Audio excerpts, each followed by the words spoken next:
I think it's interesting because a lot of people think that to be a YouTuber or to be like a YouTube editor, like you have to have some big background and like have go to school. School isn't the worst thing. Like I'm sure you learn Full good Sail things there or something. Yeah. But if you go to school, like even at the school I went to, UVSC, which is now UVU, I think they have a 4-year degree, or maybe it's 2-year, but it's like a 4-year degree in actual editing. But it covers so many areas. It's like big budget production. Like, hey, you're going to go film Top Gun or Avatar or something. Like you need to learn how to do this. You need lighting and all the different settings for your camera. It's like all of these huge production. Like what if it's like when you're a focus puller, like all of these things that for YouTube, maybe it would help, but in a way it almost hurts you a little bit. I feel like. Yeah, I think that's true. Like I kind of like the low budget kind of feel, and like you can just experiment with YouTube videos. That's what I really enjoy about editing for you, is like I can just have fun. It's like a puzzle. Like every new video is like a puzzle that I get,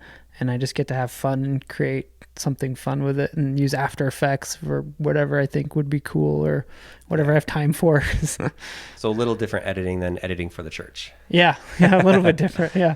Yeah. There's some of the best YouTubers out there that I've seen, their editors, like I've brought him up before, but like Logan Paul has such a good editor, and he started a YouTube channel where he shows behind the scenes of like his storytelling. And I love it. One time he was with Logan and he's like, let me show you this joke. And he like shows a joke. He's like, do you know why that joke worked? And Logan's like, yeah, because it's funny. And he's like, yeah, it was a good joke, but it's because of the rhythm and the timing and this and that and the way that I did this. And he breaks through his edit and how he came up with the timing for the joke to hit and the things that he cut out and the things he left in and why that joke hit so well. And then when he moved on from it, and Logan was kind of sarcastic, like, oh, you're gonna take credit for my joke? I'm the one that did the joke.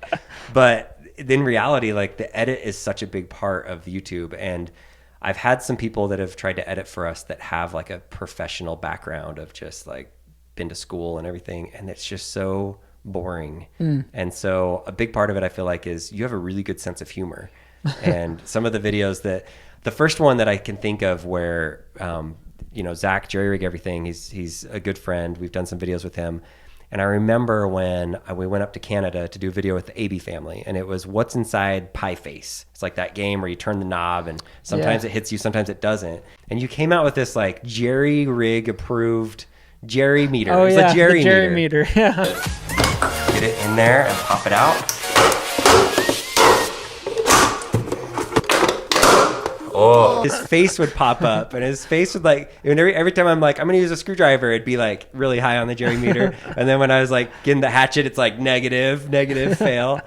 And then that just kind of became this theme. Like you would have videos whenever I'd pull out a screwdriver, you'd see Zach's head like pop up in the corner. Yeah. You get excited. Oh, he's going to actually take something apart properly instead of smashing it. Yep. Yeah. And so like little things like that, it's just like YouTube humor that they're not going to teach that in school, like how to have a sense of humor. Yeah. You gotta just come up with creative things like that. Yeah. How many videos do you think we've popped Zach's face into? Yeah, probably more than 50, I would say. But I don't know. It just kind of whenever I feel like putting him in there, I remember to, Are there any moments that you've put in that nobody's ever caught? Yes, there's a couple. Like what kind of things? I remember we did the when we were doing the Airbnb ones, and you stayed in the water tower house. I got really intricate for some reason with like a secret. Like there's some little moments in there where that you can see like a little bit of text, and like it tells you. I can't even remember what we were doing with that. Do you remember? I don't remember. No. Yeah, there's like if you see this text, then like type this comment, and then we'll pin your comment or something like that. And no one ever found it. It's just like one frame of like a moving shot that you could see it.